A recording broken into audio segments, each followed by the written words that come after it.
Good afternoon, Miss Ruby. Please tell us about yourself. I am Lydia. I am married. I have two children, 21 and 22. I am undergraduate at taking up PSES. I am Okay, what is your religion? I am Catholic. Okay. Do you have any experience working in abroad before? Yeah, I am 1 year experience in Hong Kong. I have I have taken I have taken kids two kids. 7 years old and 9 years old.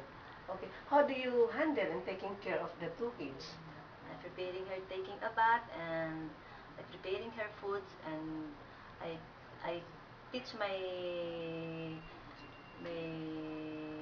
kids and and I and sometimes my employer is I have said to if unbehavior her kids her children to tell her what is what is her problem and my Okay. What about, did you also help them in their assignment? yes sometimes I teaching her homework and I and I learn how to play what he want. Okay. What about in an infant? Did you experience in taking care of an infant? Yeah, uh, my baby I have no experience in Hmm. little baby but I learned how to Take to care. take care of my to take care a newborn baby because I have a kids. Okay. So, what about in cooking? Do you know how to cook Chinese food? Because you have already experience in working in Hong Kong, so I think I you know already. I learned how to cook Chinese dishes but very simple like steam and some soup of her needs. Okay. What about in an elderly? Did you experience in taking care of an elderly?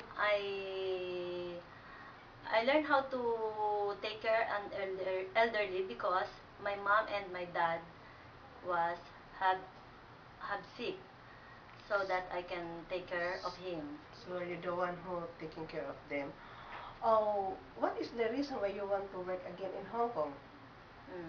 For my future and my family. I support my family because I am a police. Okay. So, any message that you want to tell to your future employer? My future employer hopefully you like me and I'm trying my best to give my full attention. I am hardworking and very patient. Okay. Thank you very much, Miss Ruby, and good luck. Thank you and hope to